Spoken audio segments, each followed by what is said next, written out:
Good morning, dear students. Today we are going to learn our 8th chapter, that is metals and non-metals.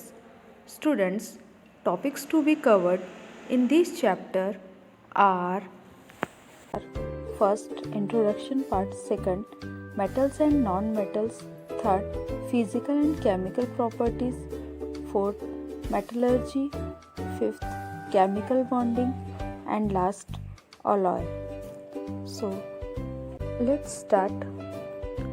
There are 115 chemical elements known at present.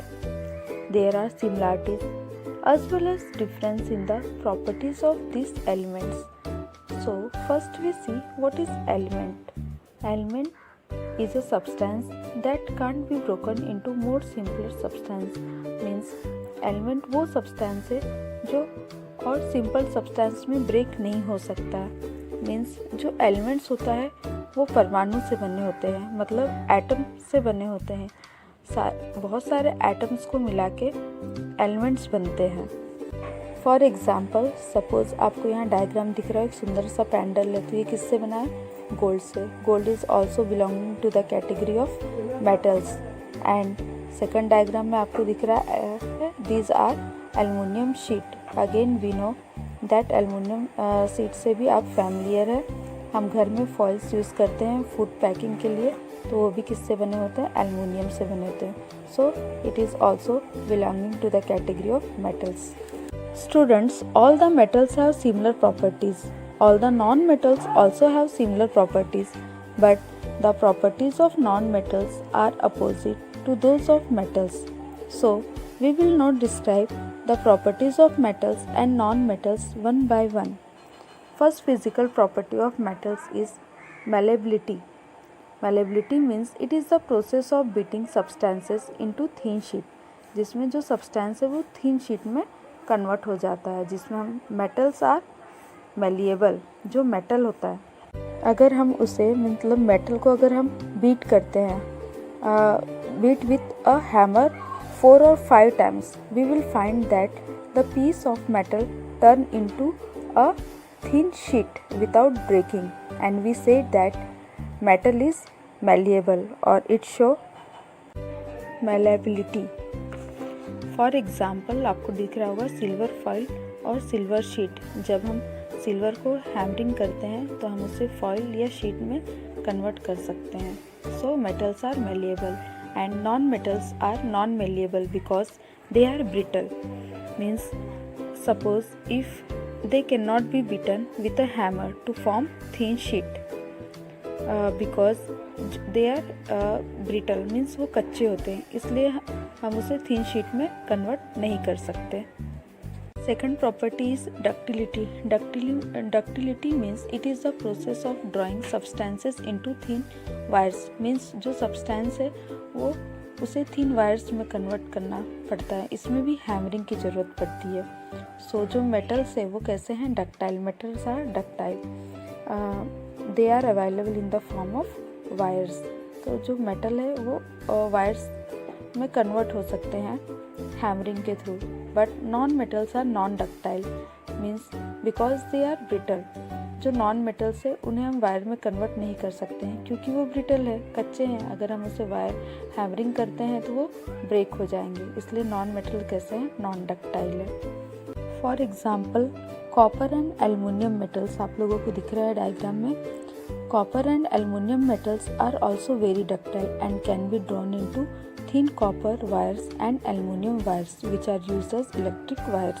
Third property is electrical conductivity and thermal conductivity. Electrical conductivity का मतलब क्या? उसमें से electric current flow कर सकता है, और जब कभी कहीं से इलेक्ट्रिक करंट फ्लो करता है तो उसी का एक हम कह सकते हैं कि एक आफ्टर इफेक्ट होता है जिसमें हीट प्रोड्यूस होता है। अगर किसी में से इलेक्ट्रिक करंट फ्लो होता है तो उसमें हीट भी प्रोड्यूस होता है। तो जो हीट है मीन्स थर्मल कंडक्टिविटी और इलेक्ट्रिक कंडक्टिविटी आपस में लिंक होते हैं। सो जो हमारा मेटल है, metals are good conductor of heat and electricity because of free mobile electrons in it. जो मेटल्स होते हैं वो गुड कंडक्टर ऑफ इलेक्ट्रिसिटी होते हैं। अगर उसमें करंट फ्लो हो रहा है तो उसमें हीट भी प्रोड्यूस होगा, क्योंकि उसका आफ्टर इफेक्ट होता है उसमें। सो हीट प्रोड्यूस होने का रीज़न क्या है? इसमें फ्री मोबाइल्स इलेक्ट्रॉन्स प्रेजेंट होते हैं मेटल्स में, जिसके कारण metals good conductor of heat and electricity है। For example copper wire are good conductor of heat and electricity. तो इस प्रॉपर्टी को हम और अच्छे से समझेंगे। For example suppose we take a dry cell. आपको डायग्राम में दिख रहा है, हमने एक ड्राई सेल लिया, a torch bulb fitted with a holder and some connecting wire like हम कॉपर वायर ले सकते हैं एंड क्रोकोडाइल क्लिप। तो ये सारी चीज़ें हम लेंगे एंड कनेक्ट देम, ये सबको हम कनेक्ट करेंगे to make an electric circuit. There is a gap between the end of two crocodile clip A and B. आपको दो क्रोकोडाइल क्लिप के बीच ए और बी के बीच में गैप दिख रहा होगा। तो ये गैप होने से क्या हो रहा है? No current flow in the incomplete circuit. तो इससे क्या होगा?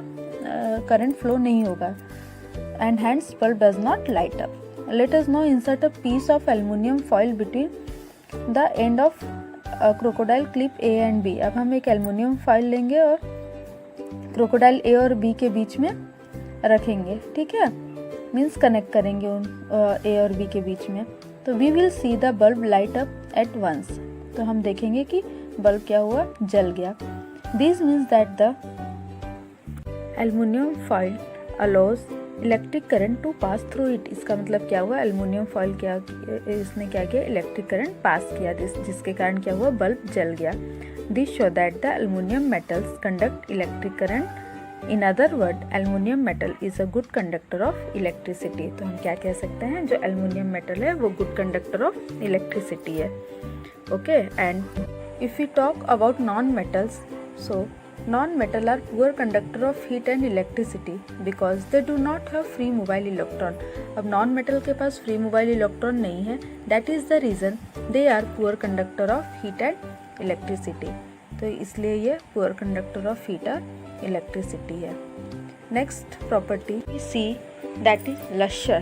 Lustre means shine. तो जो metals होता है, metal are lustrous. By saying that metals are lustrous, we mean that they have a shining surface. For example, gold, silver and copper are shiny metals and they can be polished. The shiny appearance of metal makes them useful in making jewelry and decoration pieces. Shine होने के कारण ही हम, जैसे gold हो गया तो हम उसे ज्वेलरी में यूज़ करते हैं, सिल्वर हो गया। For example, gold and silver are used for making jewelry because they are bright and shiny. The shiny appearance of metals make them good reflection of light.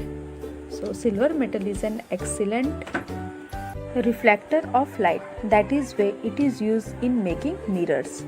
The metal lose their shine or brightness on keeping in air for a long time. अगर हम ज़्यादा समय तक उसे metals को air में रखते हैं तो उसकी जो शाइन है वो डल हो जाती है and acquire a dull appearance due to formation of a thin layer of oxide, carbonate or sulfide on their surface. Okay? अगर हम बहुत देर मतलब मेटल्स को अगर हम ज़्यादा समय तक एयर के कांटेक्ट में रखते हैं तो उस पर ऑक्साइड, कार्बोनेट और सल्फाइड का लेयर फॉर्म हो जाता है।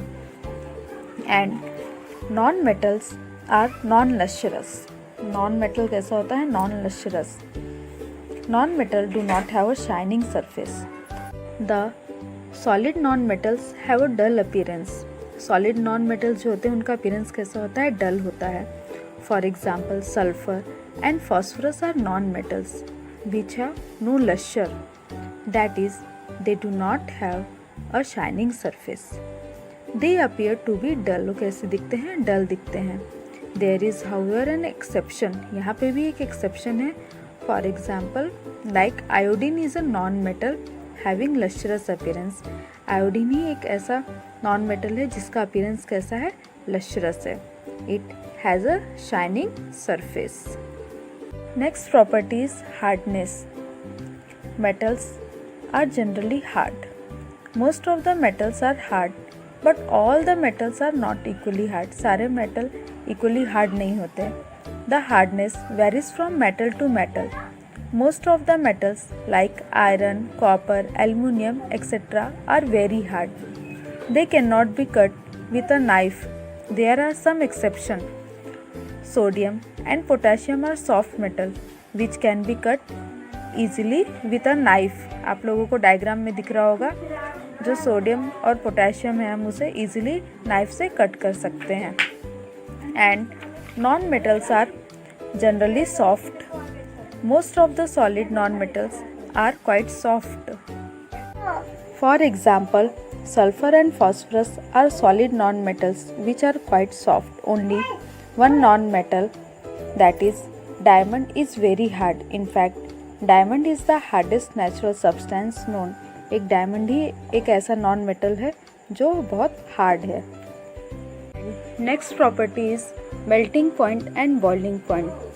Metals have high melting point and boiling point. Metals का मेल्टिंग पॉइंट और बॉइलिंग पॉइंट कैसा है? हाई है. Except sodium and potassium metals which have low melting point and boiling point. And in non metals have comparatively low melting point and boiling point except diamond, which is a non-metal having a high melting point and boiling point. सिर्फ diamond का melting और boiling point high है. Seventh property is sonority, means when hit produce sound. So metals are sonorous. Metals कैसे हैं? Sonorous है. That is metal make sound when hit with an object. अगर हम metal को किसी एक ऑब्जेक्ट से हीट करते हैं तो वो क्या प्रोड्यूस करेगा? साउंड प्रोड्यूस करेगा. Sonorous means capable of producing a deep और ringing sound. If we suspend a big piece of a metal and strike it with an object, we will find that it makes a ringing sound. It is due to the property of sonorousness that metal are used for making bells and strings of musical instrument like sitar and violin. And non-metals are non-sonorous. Non-metals do not produce sound when hit with an object. Non-metals sound produce नहीं करता अगर हम किसी object से उस पर hit करते हैं तो. So they are non sonorous. And eighth property is physical state. अगर हम मेटल्स को देखते हैं, metals are solid at room temperature. So most of the metals like iron, copper, aluminium, silver and gold etcetera are solid at room temperature.